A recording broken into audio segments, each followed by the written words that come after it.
This is Barry the Baron Rowland again, talking to you about my career as a school administrator under the title of Confessions of a School Administrator Me. The last posting that I placed on YouTube talked about athletic success at a school where I became the head of phys ed, the first real position responsibility that I had. I want to elaborate a little on that while it's fresh in my mind to talk a little bit, although very generally, about why we were successful in our athletic program. First of all, we hired the right staff. We had a principal and vice principal who understood where success could happen and hired wherever possible staff with phys ed credentials along with their math, their English, etc. At any one time, I had up to 5 outstanding phys ed personnel on my staff who believed in our philosophy and strategy and worked hard all year taking on different sports. To better describe their talent, let me say this, that all 5 became heads of phys ed in their career, 3 became secondary school principals in their future endeavors. So they had the talent, the skills, and the abilities. The other piece was having like-minded staff from other areas of the school. We had a number of coaches from other disciplines who also believed in what we were doing and willingly took on teams to help expand our program. Now understand how important it was for our students to succeed and have positive experience. I never had that, seldom attained that in grade school, and we had the chance to turn that around. We had 9 secondary schools in our conference, some very large. All but ours had grades 9 through 13. We had 9 and 10 to start and later added grade 11 and 12. So at the time, there were age divisions in our conference. Midget was 13, 14, I believe, juniors 15, 16, seniors 17 to 20 for almost all sports, with a couple of exceptions. We concentrated on the midget and junior divisions, with our wrestling teams the only ones to compete with all grades and ironically the most successful. We ran the following sports: cross country, soccer, basketball, football, where we were allowed an extra year and competed at the junior level, gymnastics, track and field, ice hockey, wrestling. Every sport had new state-of-the-art uniforms and the kids looked great. Our strategy was to be innovative and flexible and to utilize the desire for kids to want to succeed. Cross country was, for example, at the midget level. Early in the fall, with the cooperation of our food department, who made 20 huge pies, cherry, blueberry, apple, we held a race on a comparable district course after school. The turnout each year was great. The first 20 kids would take a pie home to mom for dessert. And the first 20 kids were encouraged for their running skill to join our cross country team. During regular phys ed classes, kids on the team were given maps around the school and community and were allowed to run as what we called special athletes. Um, they were excused from the regular phys ed periods.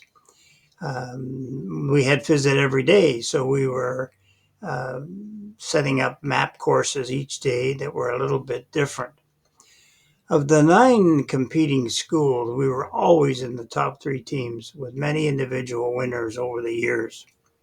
We competed in soccer at the junior level, since there were only junior and senior divisions. We had many students who were playing in local leagues, so it made it a little easier, but we made sure we held practices both before and after school to accommodate those who had to work. We never had a losing record. Hockey was similar, in that we were able to start a junior league with other secondary schools and made the playoffs most years. Basketball was at the midget level, And since we only had one team, they could practice every day in the gym. They didn't have to share it with any other team, so they became better and stronger and skillful. And again, we had winning records, I believe, almost every year. Football was our toughest since we were competing with very strong programs. The league allowed us an extra year of age that helped. My background in college football and professional football helped in improvising and developing strategies and plays that most teams did not have or use. Nonetheless, we lost most games. We were competitive. However, we were able to organize bowl games with other schools each year where trophies were awarded, and we won probably 50% of the time. Wrestling was our big and most successful program. I had an upper gym where we purchased a state of the art wrestling mat that stayed down permanently. We also configured a weight area around the gym to supplement our program. Wrestling involves competitors from grade 9 to 13. We only had grade 9 and 10, and later grade 11 and 12, and it's based on weight categories. So from 90 pounds to 168 pounds, we became comparable to any program in the city of Toronto and better than most. Once we moved into the 178-pound to the unlimited categories, we won our share, but we're competing with 19-year-olds. The good news is that we never lost a bout in our district over the 5 years of the program that I coached when I was there. We won the local championship each time. We competed strongly with the best programs in the city that included state and or provincial champions. We had two full wrestling teams. The wrestlers were strong, aggressive, learned quickly, did not give up easily, and those were all pluses.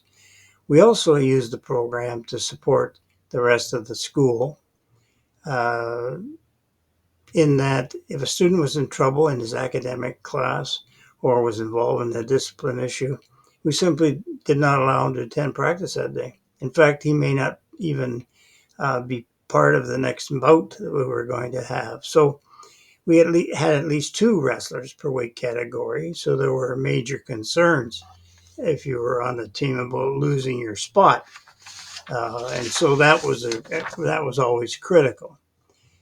We simply had few, if any, problems, to be honest, with our wrestlers in any of the academic programs. I mentioned we were innovative. One example of that was in our district, we had a school that won the gymnastics championship almost every year. We noticed that their gymnasts would win and be first, but they had few, if any, second, third, and fourth place athletes.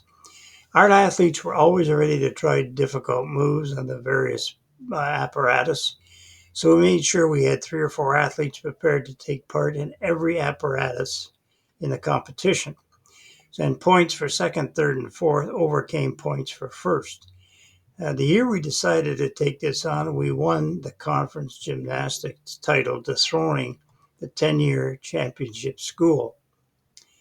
Track and field was run like cross country. After taking each class through the various events during our daily phys ed period, we were able to identify speed and strength and ability. And from that point on, some of our students were allowed to practice their event with a program of recording times and distances and turning them into the coaches instead of taking part in our regular daily phys ed program.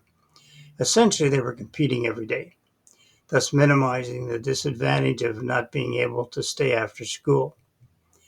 Of course, some of our races and relays we had to use after school time, but that was never a problem. We also improvised. We set up the pole vault in the gym, and from corner to corner, students, rather than dragging stuff out to the field, could do pole vault in the gym and at a height that would allow them to gain points. Of the 9 schools on our conference, we continually finished third overall, and that included total points from midget, junior, and senior categories. We also had a number of athletes compete at the state level. I guess in closing, our success was a result of coaches who gave well beyond the time anyone would expect, school staff who supported our efforts, and most of all, kids who never had real success in school and now could achieve that with hard work, commitment, and focus. and become the best. I like to think we turned negativity into positivity through our efforts and made a real difference in the lives of young people.